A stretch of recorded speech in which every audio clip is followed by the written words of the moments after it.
So, we are going to do chapter 9.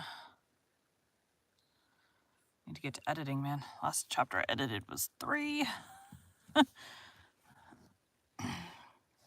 we need to move this over so we can read it.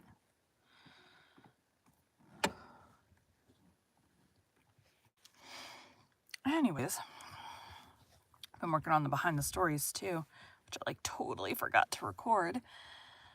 We're getting there. I got what I think is the longest one, the biography one, done. Today I'll be doing writing. Today we'll be continuing The Adventures of Tom Sawyer by Mark Twain. Chapter 9.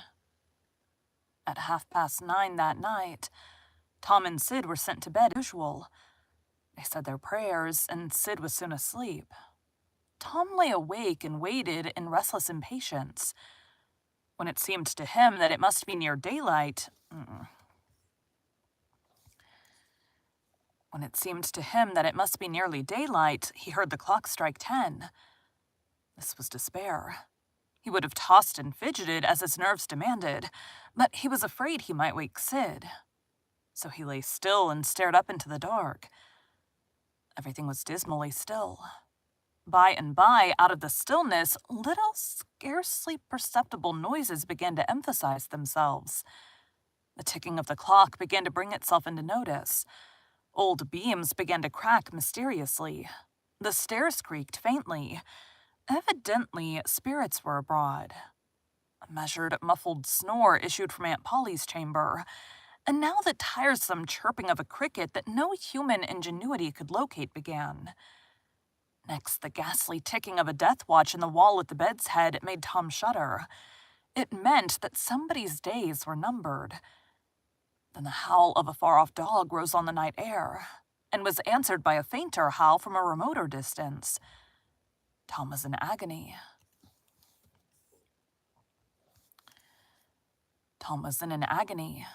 At last he was satisfied that time had ceased and eternity begun. He began to doze in spite of himself.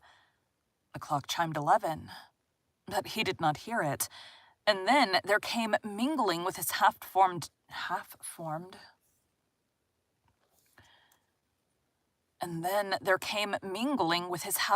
dreams a most melancholy caterwauling. The raising of a neighboring window disturbed him.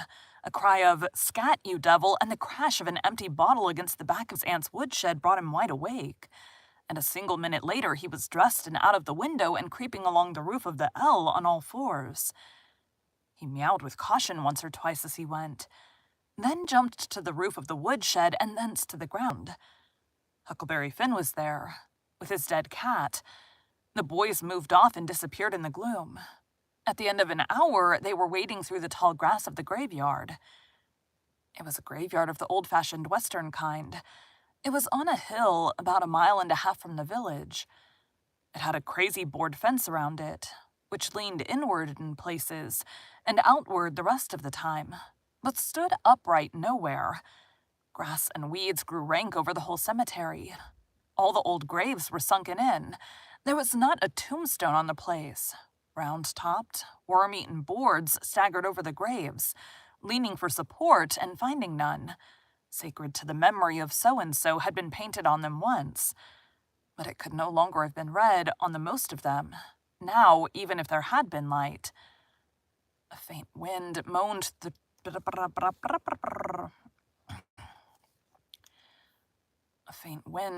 through the trees, and Tom feared it might be the spirits of the dead, complaining at being disturbed. The boys talked little, and only under their breath, for the time and the place and the pervading solemnity and silence oppressed their spirits. They found the sharp new heap they were seeking and ensconced themselves within the protection of 3 great elms that grew in a bunch within a few feet of the grave. Then they waited in silence for what seemed a long time. The hooting of a distant owl was all the sound that troubled the dead stillness. Tom's reflections grew oppressive. He must force some talk, so he said in a whisper, "Hucky, do you believe the dead people like it for us to be here?" Huckleberry whispered. Huckleberry's voice. Hello yourself. I wished I knowed. It's awful solemn-like, ain't it? I bet it is. There was a considerable pause while the boys canvassed this matter inwardly. Then Tom whispered, Say, Hucky, do you reckon Hoss Williams hears us talking? Of course he does. Least his spirit does. Tom, after a pause, I wished I'd said Mr. Williams, but I never meant any harm. Everybody calls him Hoss. Boss can't be too particular how they talk about these dear dead people, Tom. That sounded very weird.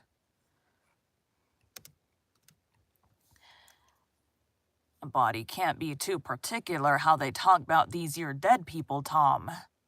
This was a damper, and conversation died again. Presently, Tom seized his comrade's arm and said, Shh! What is it, Tom? And the two clung together with beating hearts. Shh! There 'tis again. Didn't you hear it? Aye. There, now you hear it.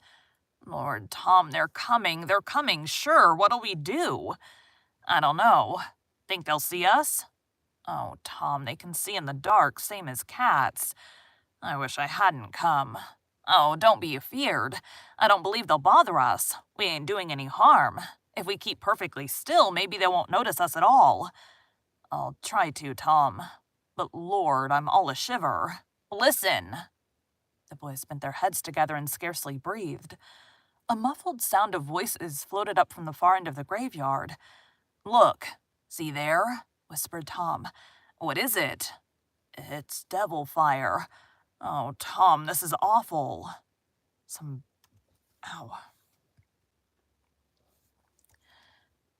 vague figures approached through the gloom, swinging an old-fashioned tin lantern that freckled the ground with innumerable little spangles of light. Presently, Huckleberry whispered with a shudder, It's the devil, sure enough. 3 of 'em. Lordy, Tom, we're goners. Can you pray? I'll try, but don't you be afeard. They ain't going to hurt us. Now I lay me down to sleep, Shh! What is it, Huck? They're humans. One of 'em is, anyway. One of 'em's old Muff Potter's voice. No, 'tain't so, is it? I bet I know it. Don't you stir nor budge. He ain't sharp enough to notice us. Drunk the same as usual, likely. Blamed old Rip. All right, I'll keep still. Now they're stuck. Can't find it. Here they come again. Now they're hot. Cold again. Hot again. Red hot. They're pinted right this time. Say, Huck, I know another of them voices. It's Injun Joe.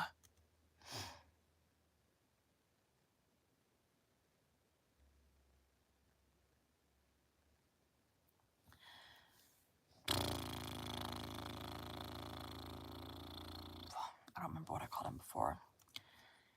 It's Joe. That's so. That murderin' half-breed. I'd rather they were damn it. That murderin' half-breed. I'd rather them devils a dern sight. What can they be up to? The whisper died wholly out now, for the 3 men had reached the grave and stood within a few feet of the boy's hiding place. Here it is, Dr. Robinson. I don't think we have a voice for a Dr. Robinson.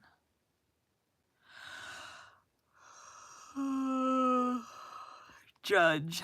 No. Here it is, said the third voice, and the owner of it held the lantern up and revealed the face of young Dr. Robinson.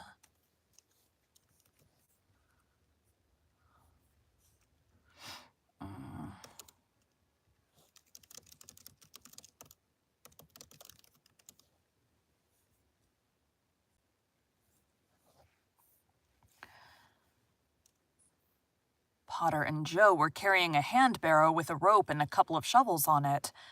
They cast down their load and began to open the grave. The doctor put the lantern at the head of the grave and came and sat down with his back against one of the elm trees. He was so close the boys could have touched him. Hurry, men, he said in a low voice. The moon might come out at any moment. They growled a response and went on digging. For some time, there was no noise but the grating sound of the spades discharging their freight of mold and gravel. It was very monotonous. Finally, a spade struck upon the coffin with a dull woody accent, and within another minute or two, the men had hoisted it out on the ground. They pried off the lid with their shovels, got out the body, and dumped it rudely on the ground. The moon drifted from behind the clouds and exposed the pallid face. The barrow was got ready and the corpse placed on it, covered with a blanket and bound to its place with the rope. Potter took out a large spring knife and cut the dangling end of the rope and then said, "Now the cussed thing's ready, Sawbones, and you'll cut it out with another 5 or here she stays." You'll just... That's not right. "Now the cussed thing's ready, Sawbones, and you'll just out another 5 or here she'll stays." Dang it, I keep getting tagged in posts that are spam posts.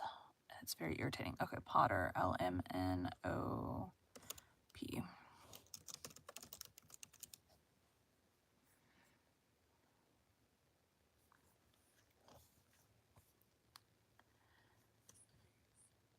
"That's the talk," said Joe.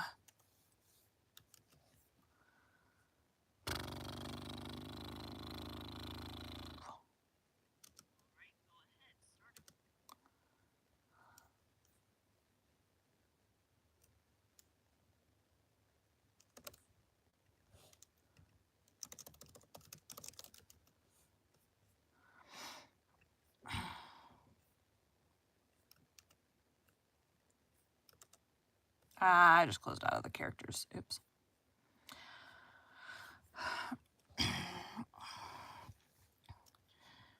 "Look here, what does this mean?" said the doctor. "You required your pay in advance, and I've paid you." "Yes, and you done more than that," said Joe, approaching the doctor who was now standing. "5 years ago you drove me away from your father's kitchen one night, when I come to ask for something to eat, and you said I weren't there for any good. And when I swore I'd get even with you if it took 100 years, your father had me jailed for a vagrant. Did you think I'd forget? The blood ain't in me for nothing. And now I've got you, and you gotta settle, you know." He was threatening the doctor with his fists in his face. He was threatening the doctor with his fist in his face.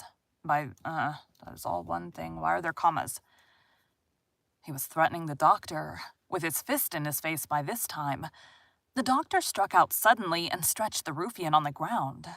Potter dropped his knife and exclaimed. So his name is Injun. Like Indian, but Injun Joe? But they kind of refer to him that derogatorily. Like, I don't like it. So, you just change some words. "Here, now, don't you hit my pard." And the next moment he had grappled with the doctor, and the two were struggling with might and main, trampling the grass and tearing the ground with their heels. Joe sprang to his feet, his eyes flaming with passion, snatched up Potter's knife and went creeping, cat-like and stooping, round and round about the combatants, seeking an opportunity. All at once the doctor flung himself free, seized the heavy headboard of William's grave, and felled Potter to the earth with it. And in the same instant, the half-breed saw his chance and drove the knife to the hilt in the young man's breast. He reeled and fell partly upon Potter, flooding him with his blood, and in the same moment the clouds blotted out the dreadful spectacle, and the two frightened boys went speeding away in the dark. Presently, when the moon emerged again, Joe was standing over the two forms, contemplating them. The doctor murmured inarticulately, gave a long gasp or two, and was still. The half-breed muttered, "That score is settled, damn you." Then he robbed the body, after which he put the fatal knife in Potter's open right hand and sat down on the dismantled coffin. 3, 4, 5 minutes passed, and then Potter began to stir and moan. His hand closed upon the knife. He raised it, glanced at it, and let it fall with a shudder. Then he sat up, pushing the body from him, and gazed at it and then around him confusedly. His eyes met Joe's. "Lord, how is this, Joe?" he said. "It's a dirty business. said Joe without moving. Wait. Who died?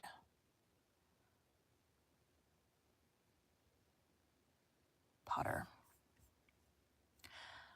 So, oops.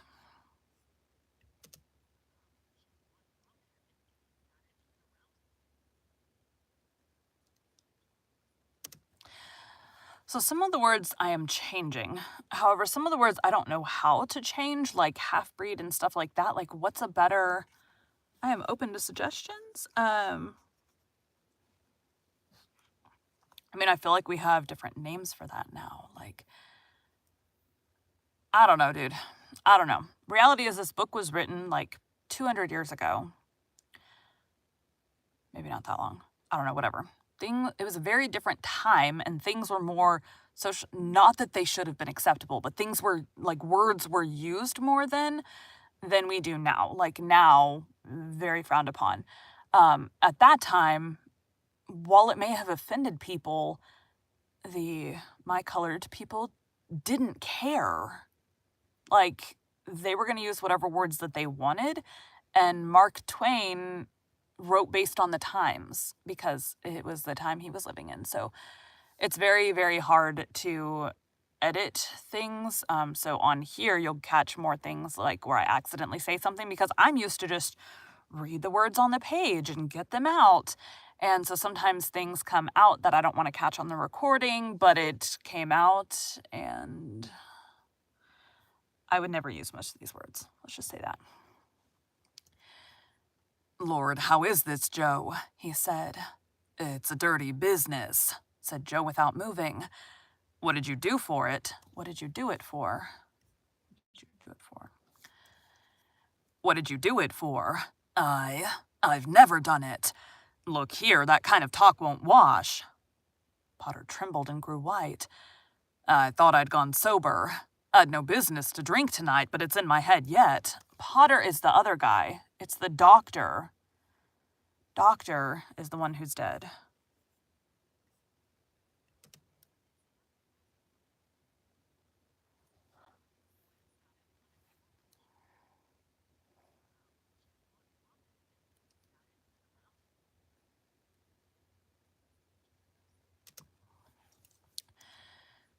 "Lord, how is this, Joe?" he said.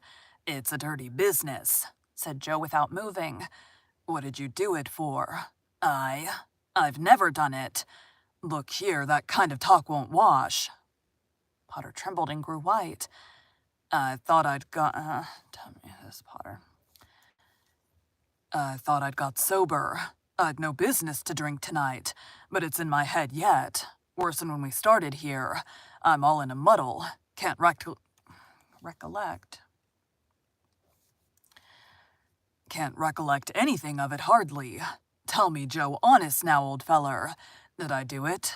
Joe, I never meant to. 'Pon my soul and honor, I never meant to, Joe. Tell me how it was, Joe.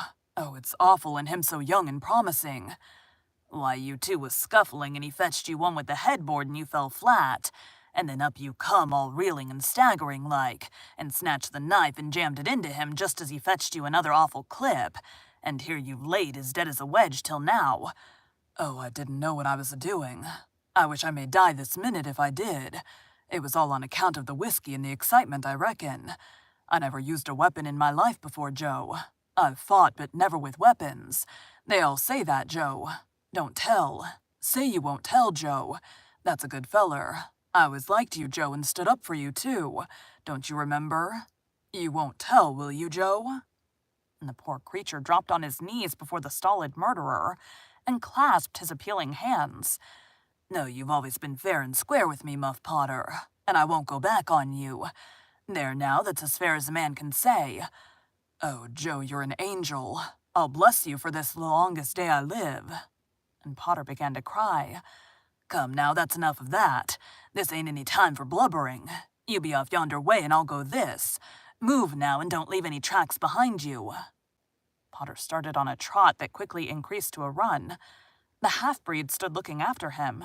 He muttered, If he's as much stunned with the lick and fuddled with the rum as he had the look of being, he won't think of the knife till he's gone so far he'll be afraid to come back after it to such a place by himself. Chicken heart. 2 or 3 minutes later, the murdered man. The blanketed corpse, the lidless coffin, and the open grave were under no inspection but the moon's. The stillness was complete again, too.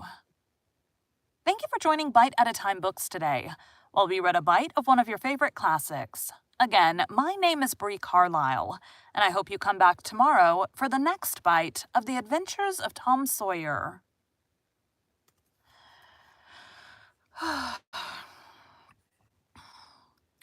It is interesting, though, like reading these old books, the difference in language, the way that the characters speak, the words that they use. I think that he does a very good job of like the, I don't even know what you call it, like the slang talk or whatever, or like the,